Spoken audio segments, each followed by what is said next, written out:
Now, I would like to invite Dr. Arman Sabet. He is the MD USA FRACP. He's an associate professor of neurology, Griffith University, Queensland, Australia. Dear friends, frankly, when I was going through his work, it was so difficult what to mention and what not to mention, because his work in the field of neurology is very vast and commendable. He is also acting director of neurology, Gold Coast University Hospital, Gold Coast, Australia. He has a number of publications, clinical skills, and is a board member of a number of institutions as well. I think we all are very eager to meet him virtually and hear his insights on the topic: Alzheimer's disease, prevalence, symptoms, treatment, social support, and spiritual healing. Over to you, dear sir. Well, thank you very much. Thank you for the kind introduction, and thank you for the opportunity to be involved in this very important initiative and activity. I also convey the love of the Baha'i communities in the Gold Coast, where I live in Australia. Now, I've been asked to talk a bit about Alzheimer's disease and some of the findings that we see as medical professionals. So Alzheimer's disease has actually been around for some time. It was initially described by Dr. Alois Alzheimer's, and that's where the name Alzheimer's disease has come from. In 1907, he presented a case of a middle-aged female, a patient of his, that presented with cognitive symptoms and difficulty with memory and functioning. And she progressed over the following 2 to 3 years, and finally she passed away, and he was able to perform autopsy on the brain of this patient. And he noticed some specific, very characteristic pathological findings on the biopsy, on the autopsy. And he then described this as a condition that caused dementia. But at the time, he thought that this was actually something that involved middle-aged patients, and he didn't think that that was a very common condition. Then over the following few decades, more studies was done, and other physicians and neurologists studied patients that were presenting with memory dysfunction. Finally, Dr. Robert Katzman, who was a neurologist in California in USA in 1970, described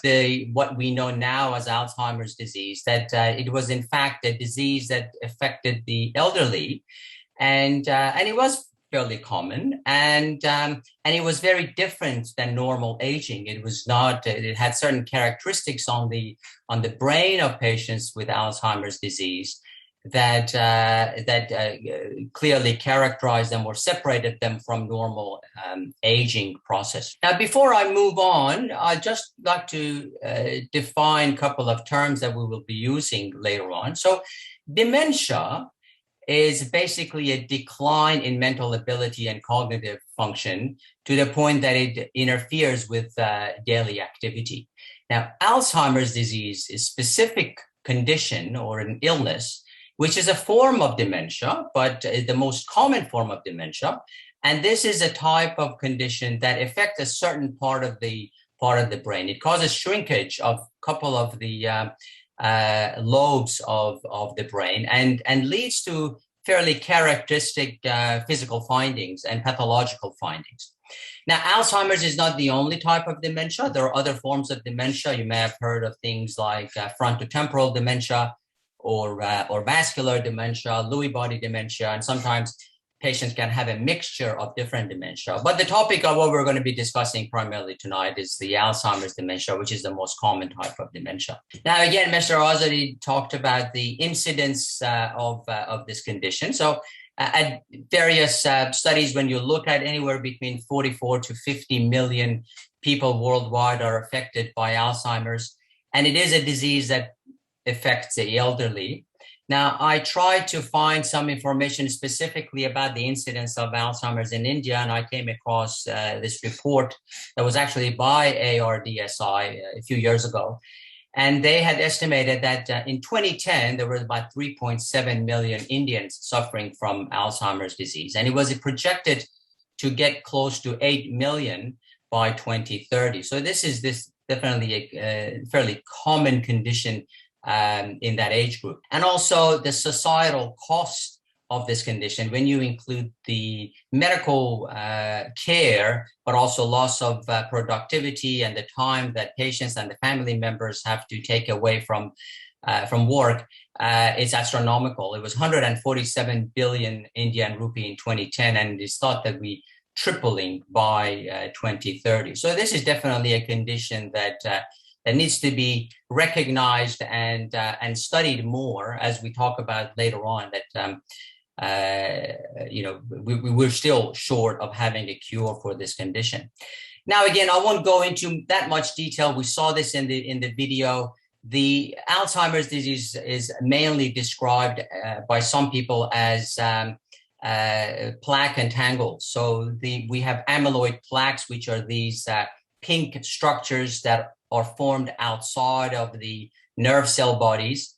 And these are abnormal breakdown of a protein in the brain called amyloid precursor protein. So for whatever reason, these proteins are broken down in an abnormal fashion, and they form these structures that are called amyloid plaques. And these are interfering with the interconnection of the neurons and the functioning of the neurons. Also, these black structures within the nerve cells are called neurofibrillary tangles.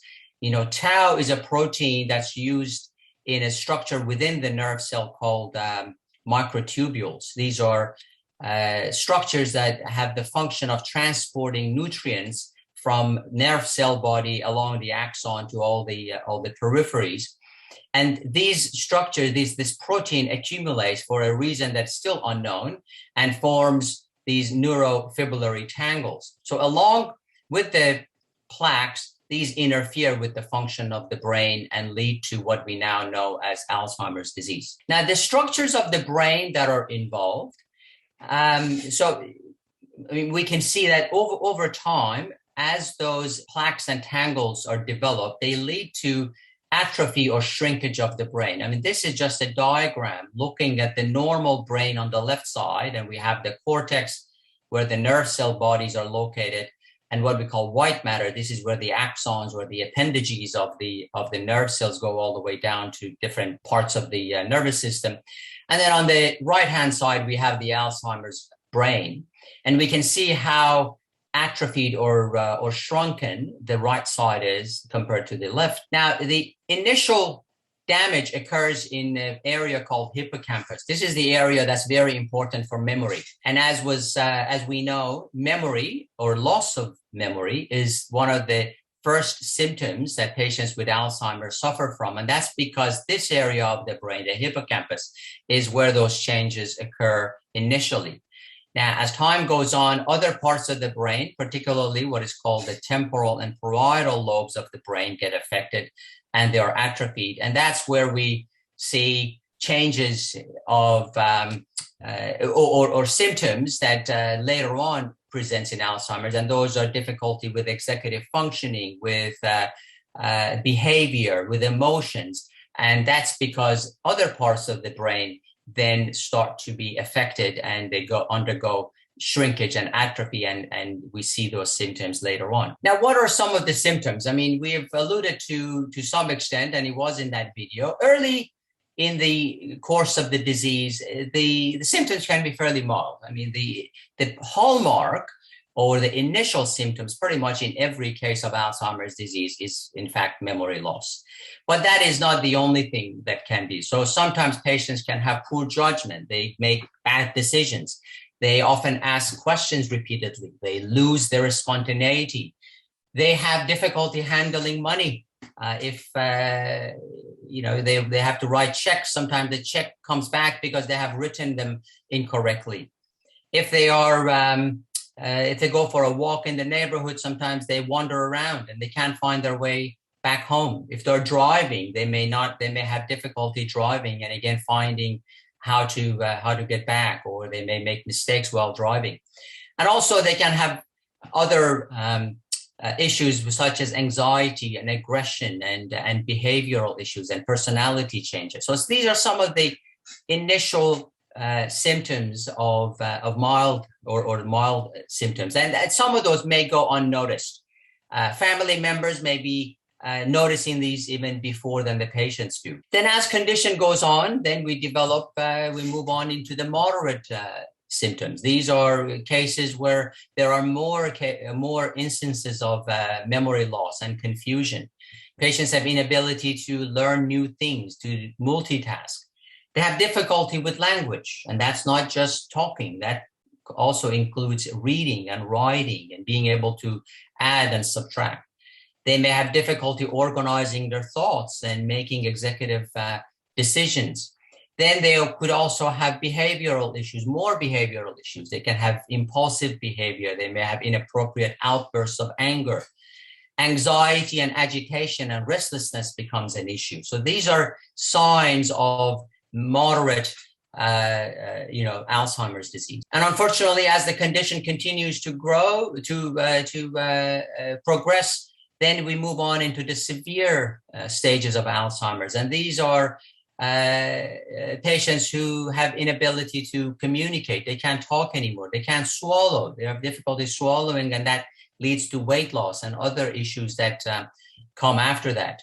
Because they have abnormalities of their brain, they may have seizures. They may have difficulty sleeping, and or on the other hand, they have increased sleeping. Now, unfortunately, these are the later stages, and patients, when they pass away, they usually pass due to complications of being affected by these issues. They either have what we call aspiration pneumonia. When they swallow, then the water or food goes down the wrong pipe and goes into their lung, and they get an infection and pass away. And that comes towards the later stages of Alzheimer's disease. Now, one question that often we are asked is, how do we distinguish between normal aging or Alzheimer's? Is Alzheimer's just a more severe normal aging? And that's really not. I mean, when you follow someone who doesn't have Alzheimer's, these are some of the characteristics, things that we see with normal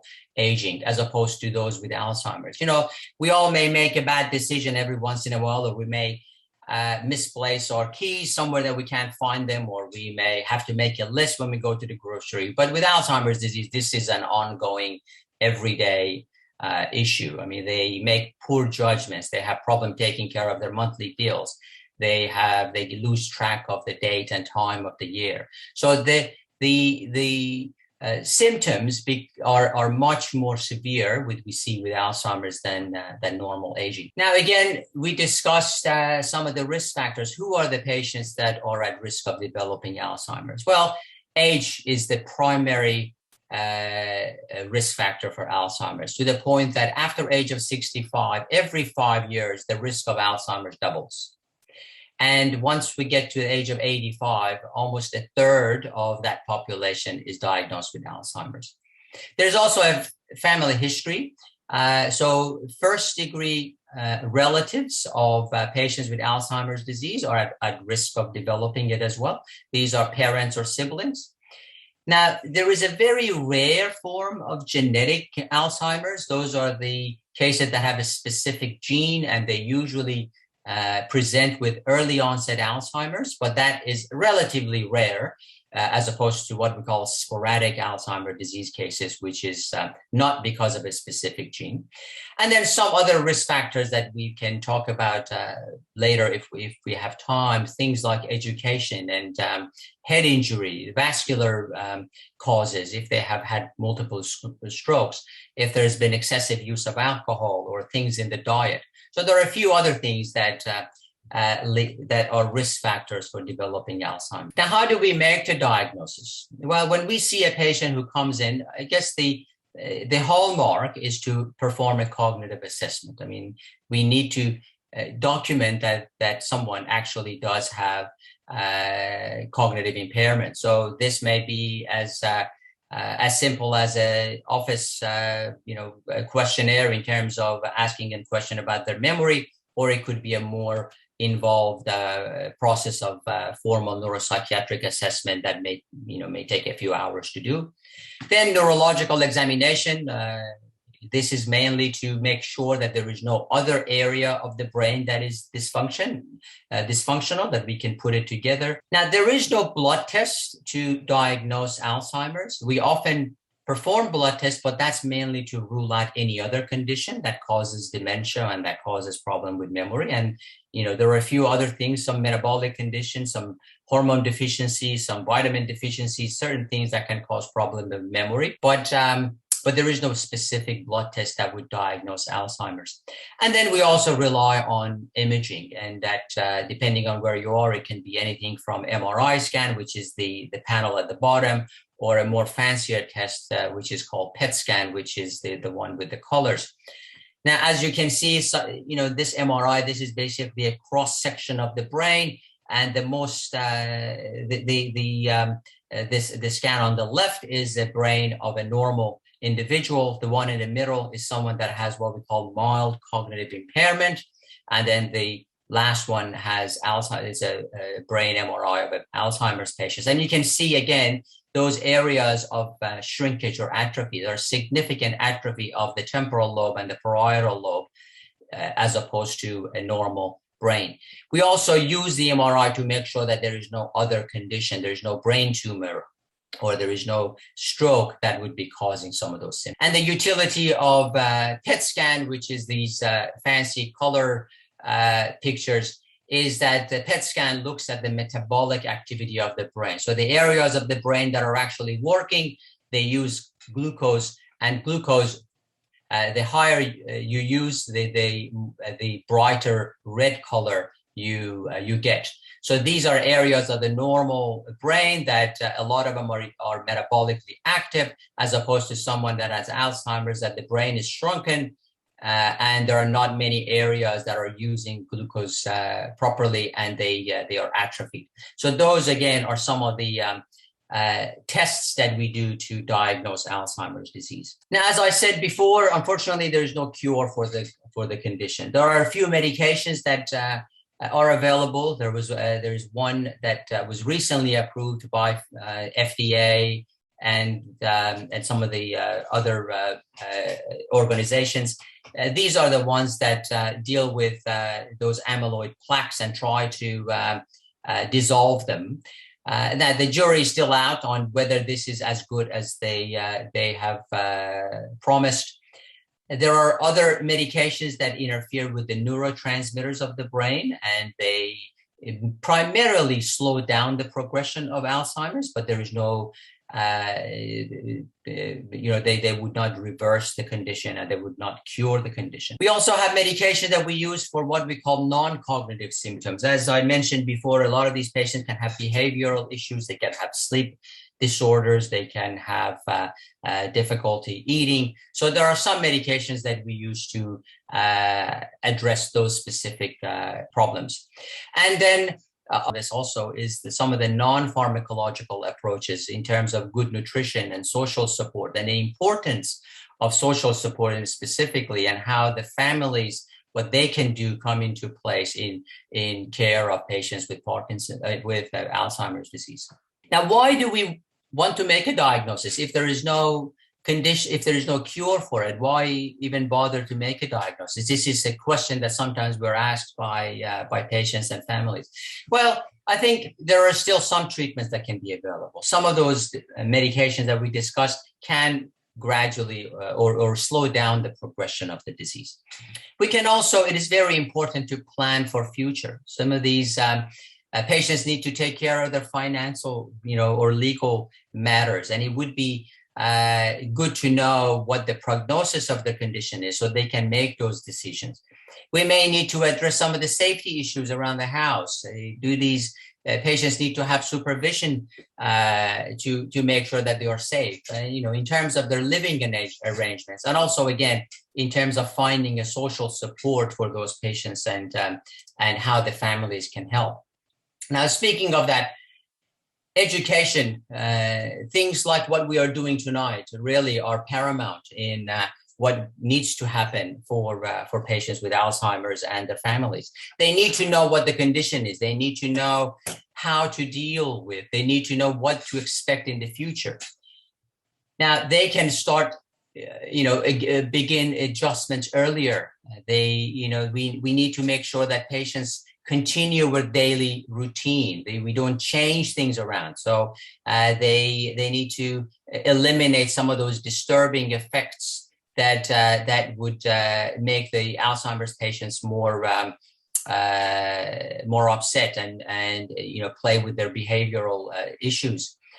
Now, we need to develop some effective strategies. Again, try to avoid confrontation. As I said before, some of these patients can become aggressive, or they can become impulsive. And it is important to try to calm them, try to avoid any confrontation with them, provide a calm environment and a secure environment for them.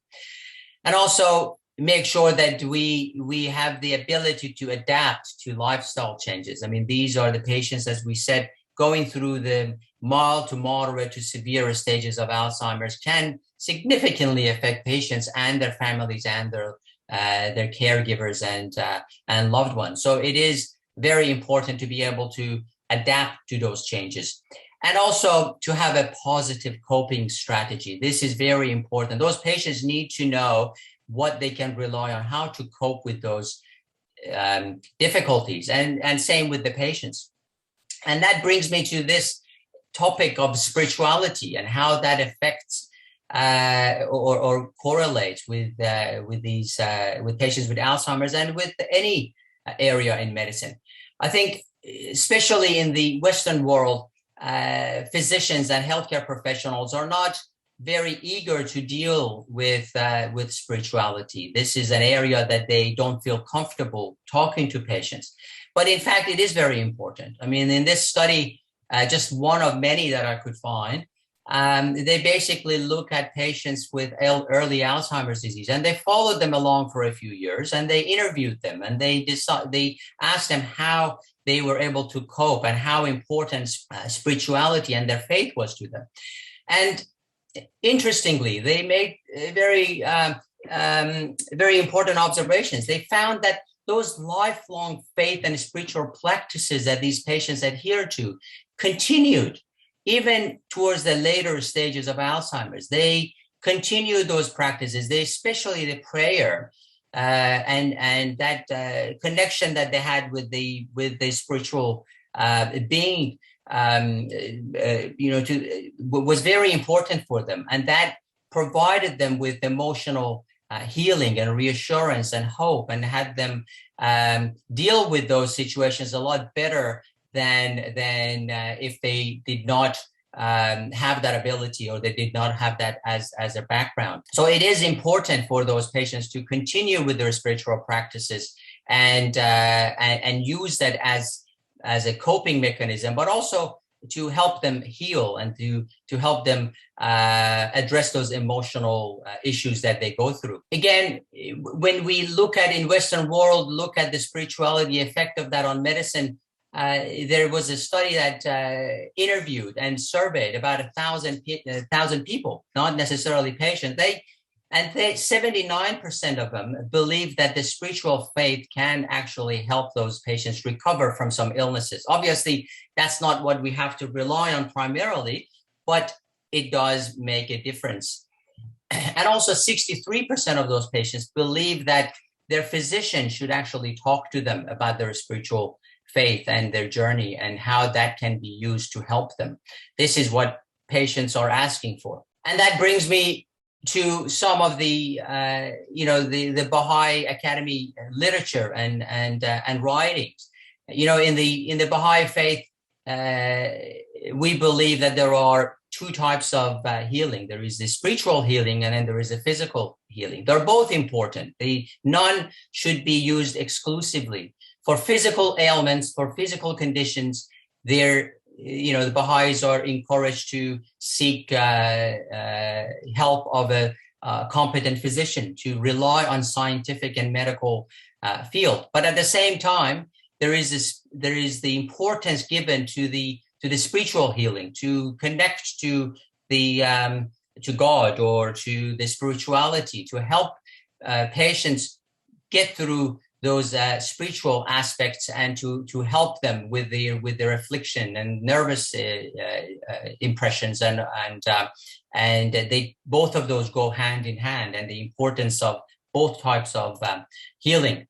Same along with the nutrition. I think we did talk about it briefly before, that we don't always have to rely on pharmacological remedies for treating physical conditions. A good nutrition can go a long way in healing various ailments. So the Baha'i Academy literature and scripture believe that there comes a time that we can rely more and more on food and elements and fruits to help various physical conditions. It's just that the science of medicine at this point is not at the point that would recognize that and would be able to, that have not gone through the scientific ways of testing those, the importance of nutrition. And finally, as we saw in that study, the power of prayer. It is really important to rely on both the spiritual healing and physical healing. And Baha'u'llah has ordained that in the cases of illness, we should always consult the most competent physician, but at the same time to rely on prayers and spiritual healing.